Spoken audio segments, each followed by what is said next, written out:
Well, excited to come off of a good win, even though it was out of conference on Saturday. But really pleased with our guys' performance and bouncing back from where we felt like we fell short against Louisiana on Wednesday. And, guys stepping up and making plays as best they could, even though we weren't near 100% healthy. We had guys out there probably at 60%, but, making the plays that we needed to. And pleased with the momentum that hopefully we're gaining from beating a really good Toledo team as we get back into conference play and get into a little bit more of a regular schedule here coming down the stretch with 4 of our final 6 being at home, and hope to take advantage of that and see where we're at from a health standpoint and get a full deck and hopefully, again, build off the momentum and play some of our best basketball down the stretch here.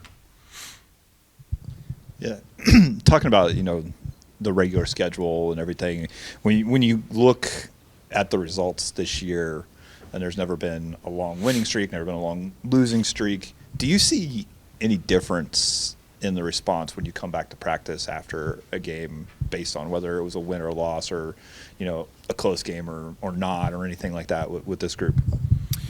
Not a ton.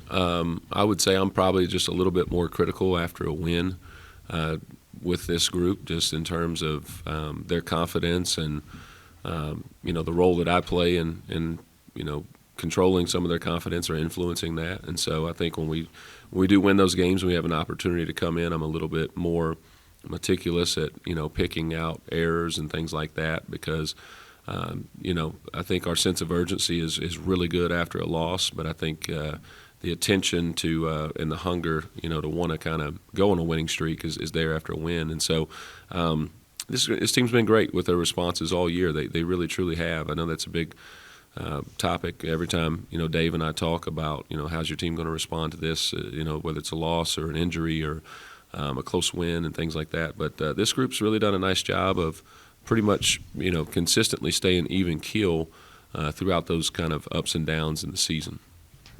Is it possibly maybe easier to build off a win like you had on Saturday, where you do get to stay home for a little while? I even think back to the Troy game, like you're figuring out how to get to Southern Miss and figuring out what's wrong with J-Mac and all that, like, as opposed to you just kind of get to go through your normal routine, sleep in your beds, come to work like you normally would. Is it like maybe a little easier to build off of a win like that when the schedule sets up the way it does?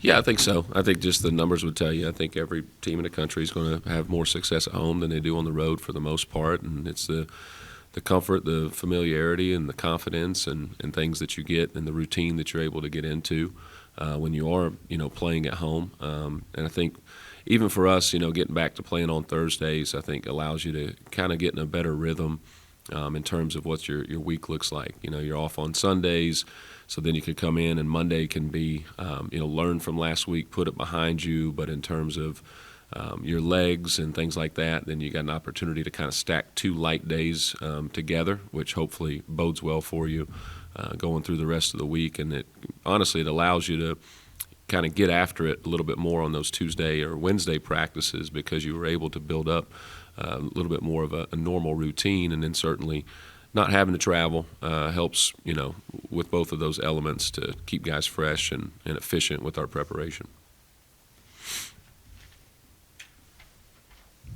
Going back to Saturday defensively, that final 30 seconds, last 2 possessions, I know that was maybe a lineup that maybe hasn't played a lot together, both freshmen with Kosei as well. What did you like about that group, just their composure and maybe using that as a building block? Yeah, I think we kind of tweaked the lineup a lot, throughout the game, and, found some different combinations of guys that would kind of give us a couple of different things. I think we found some good offensive lineups, putting 3 guards out there, and some things that we were able to do offensively with that unit to play them to their strengths. But, when you're putting Christian out there and Eli together, Kosei, those guys, I think they give you just some real versatility on the defensive side of the ball that you can switch and take away actions, and it becomes more of a matchups type game. And I think specifically Christian and Eli have proven they can really sit down and guard pretty much anybody that we've matched up against, and as well as anybody else on our team. So anytime you can kind of stay out of rotations, take away an action then it allows you to just sit down and play personnel and force a little bit tougher shots. And that's exactly what those guys are doing a nice job of. And then just with Christian, I know he's been getting an uptick in his minutes. I know foul trouble may still be there periodically, but what have you liked from his development so far, and how close are you to maybe feeling more comfortable with giving him even more of an extended leash? Yeah, I mean, he just continues to grow. Obviously, the hard part for freshmen is they're typically out of position all the time, and that's why you see early on in the season, he's getting into foul trouble and things like that. And so that just comes with experience. It comes with reps and, just learning the college game and what we're doing conceptually and applying that each and every day. And, it takes experience. It takes time to be able to do that, and he's certainly gaining on it. But yeah, I love how hard Christian plays. We talk about the ability to. On the defensive end, he can just do so many different things. He's got a versatility to guard anyone. He can erase mistakes. He's rebounding the ball at a high level, starting to finish better offensively, and really, so much of his offensive game is going to be set up by other guys, but he's really learning all those things. But, for where he's at as a freshman, I'm extremely pleased and, excited about, what that means for him coming down the stretch, getting better the rest of the season, and what it means for his future. I know you said recently sometimes you've been seeing the right progress being made. Sometimes the results haven't been there. Coming off Saturday, what has you confident this team can be able to build upon that and finish out on a high note heading into conference tournament play? Yeah, I think Toledo's a terrific team. I mean, they're so good offensively. So I thought we did a nice job of controlling the pace and really making the game on Saturday looked more like our practices, and I think that's an important key as you play all these games, especially when you play against somebody like them who's a high-powered offense that can put 85 points on the board every single night. But I thought we did a really nice job, executing the game plan. We got off to a rough start, but then bounced back pretty quickly and found some consistency in the last 35 minutes of the game. But yeah, I think that should give you some great confidence moving forward. And again, we talked about playing some different lineups, putting Brad and Kosei on the court together, putting him on the court with even Cliff at times. And so, some of that was kind of our hand was forced, obviously, with Justin having been out and not being at 100%. But I think there's a real silver lining that you learn. Hey, we can probably play this way for stretches in the game, and it's a different look for us. Gives us a little bit more, skill and speed and shooting and ball handling on the court, and it just allows us to play a little bit differently and makes teams have to prepare for us. So I think those are real positives for us. And then anytime you beat a quality team, it should give you great confidence, whether that's in conference play or not. And so I like where we're at as we jump back into conference play coming down the final stretch of these 6 games. Has it been more of a challenge than maybe you've led on with the injuries that have happened? And even going back to preseason, we've talked about this a little bit when you didn't think PJ was going to be able to play for you. Ike was with you the entire time, and then he's out for game 1. You have to switch lineups and everything like that. Then P. goes down. You really don't have a backup point guard. Kosei hadn't been playing. Now he's playing. There's been a lot. Has this been more of a challenge than even you've led on? Maybe, but I'm not going to, sit up here and sulk or anything like that. Like I tell our guys, you can have excuses or you can have results, and if you focus on your excuses, then you're going to give yourself a chance to have the results that you want and you work for. And so, I think that starts with me and, not really even addressing the injury bug or anything like that and feeling sorry for yourselves. That starts with me and trickles down through the guys. And so, but it's tough. It's not a distraction, but it's hard to get into a rhythm, right? It's hard for players to get into a rhythm, find a rotation, because it has been a little bit of a guessing game as to who's available each and every night out. But I do think, that adversity throughout this season and certainly the last month and a half, it allows for guys who haven't played as much to get that experience. And then if we can be healthy, then I think having the opportunity for guys to get extended minutes that they otherwise maybe wouldn't have gotten had we had a full deck is going to bode well for you coming down the stretch here and just give you more options and give guys confidence because they've gotten that experience that they may not have gotten had it not been for those injuries.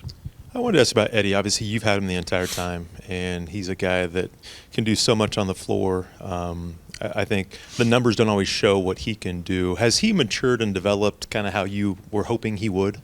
Yeah, I think what he's doing is he's really learning to impact the game in other ways. He's a better shooter than his numbers have shown as of late, but he's not just settling for that, and he's not allowing the fact that he's, maybe not made shots at the rate that we all know that he can to impact everything else. The little things like you said, he's sprinting the floor in transition. Obviously, the rebound numbers have been great on both sides of the ball, and those are really impactful.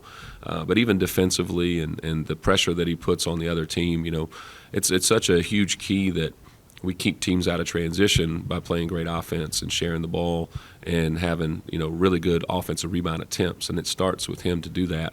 And so it's never going to show up on a stat sheet, but the way that he's making those winning plays for us that aren't on this type of stat sheet, they're really setting the tone for what we're gaining and doing defensively, especially as we're one of the top teams in the league defensively right now.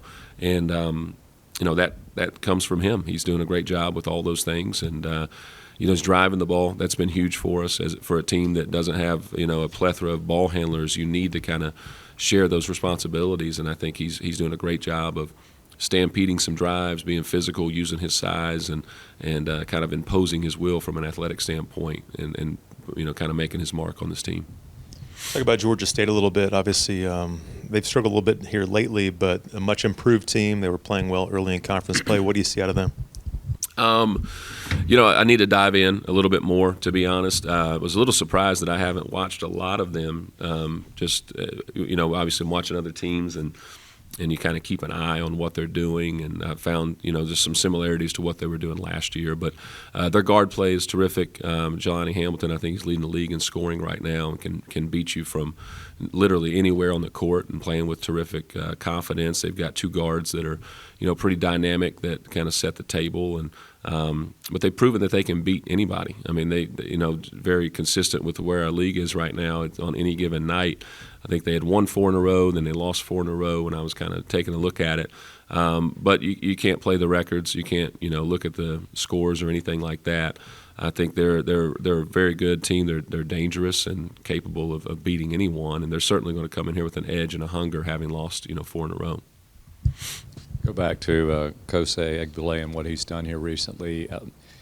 Obviously, what he's done has kind of impressed a lot of the folks here at the Atlantic Union Bank Center in the last few games. But when you go back and watched him practice before he became this story that's developing here, are you seeing the same things translate from practice to what he's doing on the floor, or are there a few surprises that may come about as he's been on the floor? There have been some real surprises. I mean, he's done a great job. I mean, there was times when we were fully healthy. I don't know how many live reps he was getting in practice when we were playing 5-on-5, and so for him to stay engaged and continue to work, and I would tell you he's probably in this gym more than anybody else outside of practice, working on his game, and that's hard to do, and staying ready, and then moving him and playing him at the point guard position, which we weren't always doing, but now we're playing him exclusively there. He's doing a great job of being organized, running the team, and I think he's really improved his ball handling, his passing. He's probably going to dribble it off his foot once a game, but he's also probably going to sprint down and block a shot or dive on a loose ball and make some type of tough winning play, which we all appreciate that he's doing. But he's surprised us. I thought some of the passes that he's made over the last 2 games playing in ball screens are a huge jump from what we'd probably seen him do early on in practice. But again, it's a testament to him, how hard he's working and the extra time that he's putting in on his craft to find ways to impact winning for us that maybe we didn't otherwise or initially think that we were going to get out of him. So while you're on the sideline coaching this, does that mean that you have more cards to play when he is out there right now, and you're seeing the fluidity of the offense work a little better? Without question. I think when we first, really started to play Kosei a lot more minutes, going back to Arkansas State, I was probably a little more limited as to, how we were going to use him as a playmaker. And it was probably the mindset was, run the team, get J-Mac touches, get the ball inside to Gabe, things like that. But he has really proven that, he's making some terrific plays and ball screens for his teammates and for himself. I mean, and guys have been the beneficiary of that. He got in the other night. beautiful ball screen plays to Gabe, dumps off to where he can, score those, and that's important, especially as you play these teams that make it tough for Gabe to get post touches and play one-on-one. We still have to be able to get him involved, and that's the guards doing that. He made a couple incredible plays the other night in ball screens, reads, skip passes, things like that to get guys like Cliff and Brad shots, which we need. We need to get Brad a few more shots, and it's hard to do that when he's the primary ball handler. So that's been a big key that Kosei stepping up and, improving his usage and efficiency in playing in ball screen so he can set the table for everybody else. Offensively, from Brown, what would you like to get out of him per game, and how much are you focusing on what he can do for you offensively at this point in his young career? Yeah, I think he's really kind of scratching the surface. He's got to get, we want him to get more confident scoring in the post. It's hard because when you're a young guy, there's so much that you have to learn and have to develop about the college game. Christian can shoot threes, he can do a lot of things, but if we spent all of our time, trying to focus on highlighting those things, then he wouldn't be the defensive player that he is. He wouldn't be able to, be the beneficiary of all these, ball screen passes and things like that make our team go. So he's really just scratching the surface as to what he's going to be. And we've had conversations as a staff, even moving forward, of how we're going to play. I think he's probably going to be a guy that hopefully we can build around, and his skill set and where we see him moving to in the future is the direction we're going to go with this team, because he's got a lot more than what he's able to showcase right now. But it's pretty typical with a young player because we talked about the more minutes, the foul trouble, things like that. There's just so many things that you have to learn as a young player to get adjusted to this level, that sometimes the offensive, the ability to showcase your skill set offensively and to really sharpen that is the last thing to come. And he's got a lot more in the tank there for sure.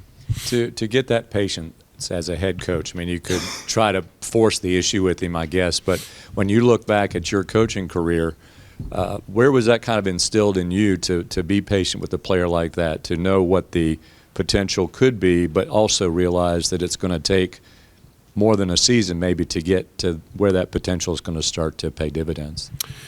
Yeah, it's a great question. I'm not sure. I'm not sure where that comes from. I think you just kind of, as a head coach, you've got to always, keep big picture. And I think that's important for the players too. Because although you want to keep everybody locked into this moment, you also need to let them know, like, hey, this is my bigger picture. This is what I see, because I think every player sees themselves as a different version than what they're used, and that's okay. But you do have to let them know, like, hey, I know you're capable of this, but we've got to really lock in and get better at these other things, and then that will come. I think Preston's a great example of that. He's a significantly better shooter than what his numbers would show you as of late. And I think there are things that he wants to be able to do offensively that will get him to. But if we spend all of our time focusing on, showcasing and developing, only those offensive things, then he's probably not playing 30 minutes a game and starting as a freshman and getting 9 rebounds and doing all the other things, because you have to learn so many more things as a young player. And at the end of the day, the defense is what gets you on the court. I think every new player coming in is incredibly talented offensively, and there's a whole bunch of them sitting on the bench across the country because they can't get on the court on the defensive side. And so we invest in that, and we tell these guys that that's what you're going to have to do first. And when they buy into that, then the offensive game ends up really shining a little bit further down the road. Anything else? Coach, this doesn't have to be in relation to basketball. You mentioned the Bible. You talked about your faith. How important is it? Why do you talk about it? Well, I appreciate you saying that. The game of basketball, I always say this to our guys, it is the greatest teacher of life, okay? And I love coaching. I love teaching. I'm extremely competitive. But I love being around guys and helping them with life. And, life is about how you respond to things. There's so many things that happen in your life that you're not in control of, but you are in control of your response. And so in the limited time that we have these guys, we're constantly training them how to have the right response. I always say it, basketball is a game of responses, right? And the most important play, if you walked in our locker room right now and asked the guys what that is, they'd all tell you the next play. You're not going to make every shot. You're not going to get everything right. But how you respond and get it back for your teammates is going to define your success as a player and your success as a team. And getting them to understand and buy into that, it doesn't just serve them well while they're playing. It serves them well, once the ball stops bouncing. And we take that very seriously as a staff. And we spend a lot of time with our guys. We talk to them about life. We want to help them with their life, and we're very open about our faith as a staff long before these guys get here. So it's not like a surprise. Once they get here, they know that we're a faith-based staff, and we talk about Jesus. We talk about going to church. We invite guys to church. It's a big part of what we do, and I think it's important that they see that we are men of faith. We're not perfect. I think that's a huge misconception, right? I think that a lot of coaches, a lot of leaders are afraid to put their faith out there because it puts a target on your back that you can have this gotcha moment. But I'm not perfect, and that's not what being a follower of Jesus is. You're not perfect, and so you've got to constantly be working towards that. And I think it's important for these guys to see it and learn it through the game.